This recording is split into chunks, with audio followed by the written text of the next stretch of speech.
Au Gabon, la Direction générale des douanes et des droits indirects a révélé dans son rapport annuel que la production et les exportations d'or brut ont baissé de 42,6% en 2020 par rapport à l'année 2019.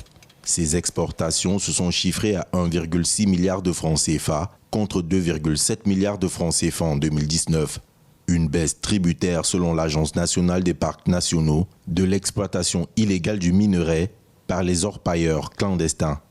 D'après les statistiques produites par l'Agence nationale des parcs nationaux, le commerce illégal de l'or fait perdre près de 75 milliards de francs CFA par an à l'État gabonais. Les orpailleurs clandestins, selon les autorités, opèrent sur 200 sites dans la forêt gabonaise. Ils parviennent à extraire chaque année entre 1 et 2 tonnes d'or.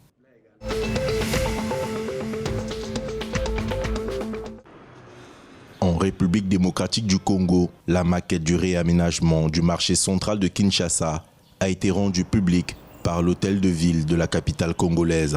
Le marché central réaménagé disposera d'une capacité d'accueil de 62 000 marchands sur une surface de 40 000 mètres carrés. Il disposera également d'un lieu de négoce ainsi que d'un mécanisme d'évacuation des déchets usés afin de veiller à la salubrité de ce marché phare de la ville. Les populations inquiètent cependant de la lenteur des travaux sur le site depuis la décision de fermeture du marché central, espèrent un véritable démarrage des travaux avec la maquette présentée à la ville.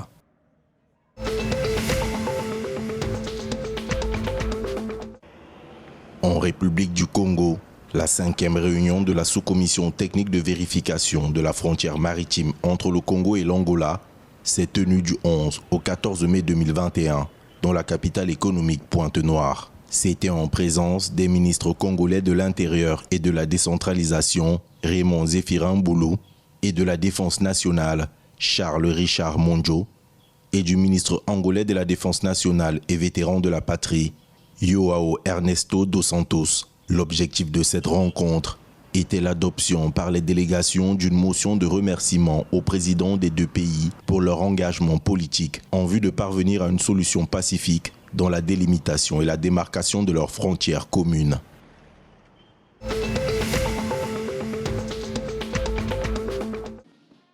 Le président centrafricain Faustin Archange Touadéra a réceptionné le 17 mai 2021 à l'aéroport international Bangui Mpoko du matériel militaire en provenance de la Fédération de Russie.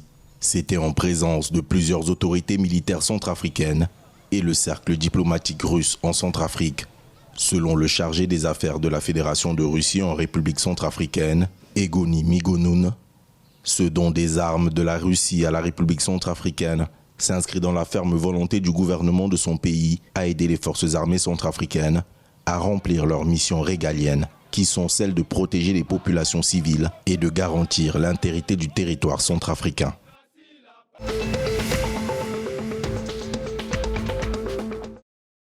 Le président russe Vladimir Poutine a affirmé le 18 mai 2021, au cours d'une rencontre avec les ambassadeurs de 23 pays, que la Russie continuera d'aider le Tchad à former du personnel, y compris pour les forces armées.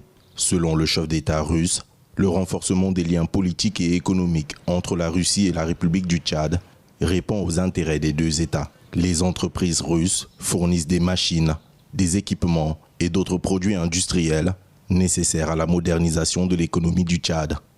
Concernant les rapports entre les deux pays, le ministre tchadien de la Réconciliation nationale et du dialogue, Achek Ibni Oumar, a déclaré que le Tchad et la Russie sont dans la même tranchée dans la lutte contre le terrorisme international.